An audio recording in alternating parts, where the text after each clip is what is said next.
Hey everybody, it's Thursday night and I didn't really get a chance to do much down here in the fish room today video wise, but I am doing a water change here on my 125, so I figured while we're waiting for the water to drain a little bit, we can have a little bit of chat about what's going on in the tank.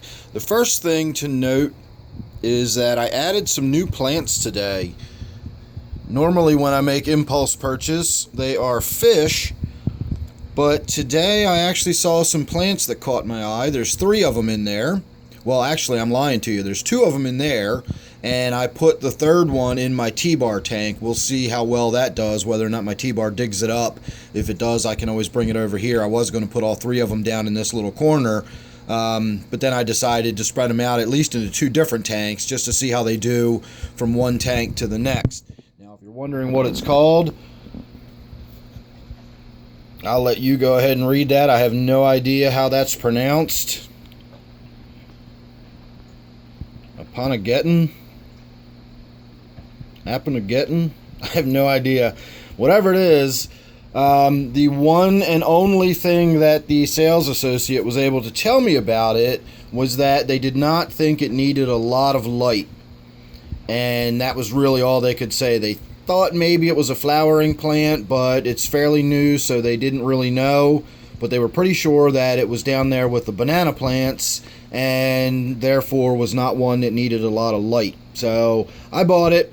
I got a fair amount of light in this tank, but it's definitely not a highlighted tank, and with all of the tannins in the water, you'd be amazed at how much light that blocks from traveling, all the way the distance down to the bottom of that tank. So that's one of the reasons I'm doing a big water change.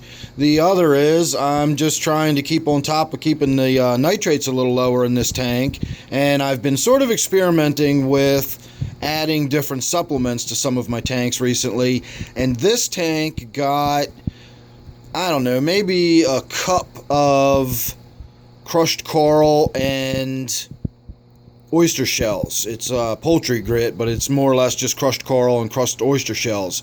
So I took a mesh bag and I put maybe a cup of it, cup and a half, something like that, not a lot, and I put it in one of the trays in the canister filter. I'm actually not going to pull the canister filter apart right now. I don't feel like messing around with all that. I just want to do a simple water change here. I'm not even going to wipe the glass down tonight. But I'm waiting to find out long term what kind of changes this is going to have on this tank. So far it doesn't seem to be having really any change on it. I've been monitoring the pH since day one. The pH has never shifted. I've stayed right. It went up to 6.6 the day I did the water change, which is what I expected to be after my water change here. The tank usually stabilizes out around 6.4. The pH in this tank is pretty low. So with the poultry grit in there, with about a cup and a half of crushed coral and crushed oyster shells, my pH within 24 hours was back to 6.4 after the water change. So I'm assuming it was not the water, it was just the water change. I added some tap water at 7.2, and that brought the pH up a little bit. And within a day or so, the pH had gone back down to 6.4 where it normally sits. And that's where it stayed. I just did check the pH a few minutes ago as we started the water change, and we're sitting right at 6.4. I checked my carbonate hardness, and it was 0. So that's lower than my tap water. My tap water doesn't have much, but it's got some. It's usually somewhere between 2 and 3. I checked this evening, it's 2. I checked the other day and it was 3, so it usually fluctuates around there as far as my carbonate hardness goes. My general hardness is always 0 because I've got a water system that takes all that stuff out of there. It's a softening system, but it does a little more than that. That's why I never really simply call it my water softener, even though I guess for simplicity's sake you could say that. So I know I've got 0 degrees hardness on a general hardness scale, but I've got some carbonate hardness. Not much, but I've got some.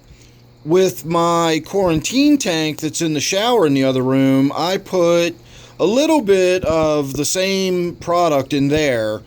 Proportionately, though, it's a lot more. It's a 10-gallon tank, and I've got a good handful of it sort of just spread out across the bottom of the tank. It doesn't cover the bottom of the tank or anything, but it is just on the glass on the bottom of the tank. And while the general hardness has not changed in that tank, the carbonate hardness in that tank is now sitting around 5. So I did notice the carbonate hardness come up in that tank. Whether it's got to do with that poultry grid or not, I don't know. So far, I've just been sort of eyeballing different parameters here and there, and I'm just kind of, in a very, very non-scientific way, collecting data, if you will. I'm just kind of keeping my eyes on the tanks, and I'm just sort of keeping my eye on what the various parameters that I think may be affected, the hardness, the general hardness, the carbonate hardness, the pH. And I've done a little bit of testing with my electrical conductivity meter and my TDS meter. I know I keep saying I'm going to shoot a video and talk about that, and I will. It's not like I'm still researching it. I just haven't really gotten around to shooting the video. I have a feeling it's going to be a long-winded one, and I'm probably going to go around and discuss a lot of different stuff and get distracted, and I got to be in the mood to sit down and really sort of think it through and kind of get my thoughts together before I go into that one. It's going to be a lot to talk about, I think, even though it really shouldn't be, but it's probably going to be, knowing me. Anyway, having said that, I am going to start wrapping this one up. I'm not going to do a huge water change on this tank, but I am going to knock maybe 2 or 3 more inches of water out of there before I start filling it back up. Can't really think of anything else to talk about in this tank. I will say that I'm probably going to get in here and pull some of the water sprite out. It's, just growing like crazy again. I've still got buckets of it in the other room. If anybody wants any, I will put my email down below. And I've always got water sprite for sale, and I usually have Java fern for sale. And then at random times, you never know what I might have. I could have some temple plant.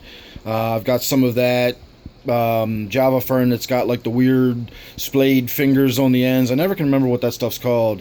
And then from time to time, I even have a little bit of Anubias that I take out of a tank here or there. So it's always worth hitting me up on the email if you're interested in some aquatic plants. I've just about always got something for sale.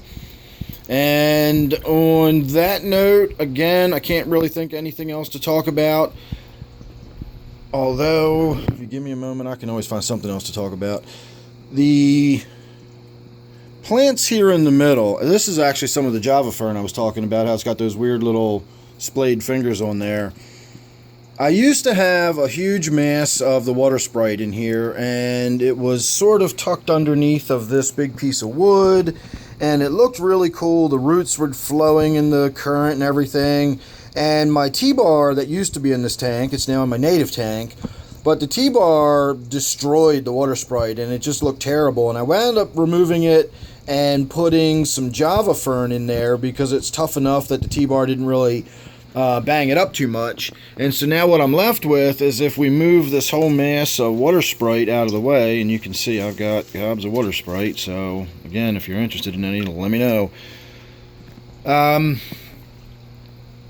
I've now got the Java fern in there sort of growing on the wood. It's kind of hard to see through the glare and everything, but I'm reluctant to take it off of there because that kind of looks good. The whole purpose is sort of designed to hide this blunt end where they cut the piece of woodwork off. So I don't know if I'm going to pull that Java fern out and reattach some water sprite, or if I'm just going to let the water sprite float in there next to the Java fern. But basically the current in the tank is trying to get everything to flow this way, and the mass of water sprite's basically just butting up against that huge mass of Java fern, and it just stops there. And if you can see that, that's a big old clump of Anubias that has uprooted and is just floating around and has gotten stuck. So I'll pull that out and reroot that. In fact, that actually used to be tucked in right under these rocks down here, and that's why this corner looks so empty. So I'll get in there and do something about that too. You can see it. This piece right here is a big rhizome of Anubias. So alright, I really think that's it. Can't think of anything else to talk about, so I'm going to let this drain another inch or two, and then I'm going to call it good. So thanks for watching. Hope you enjoyed. Make sure you're subscribed.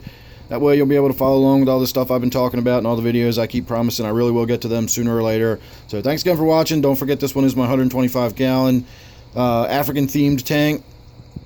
See you real soon in the next one.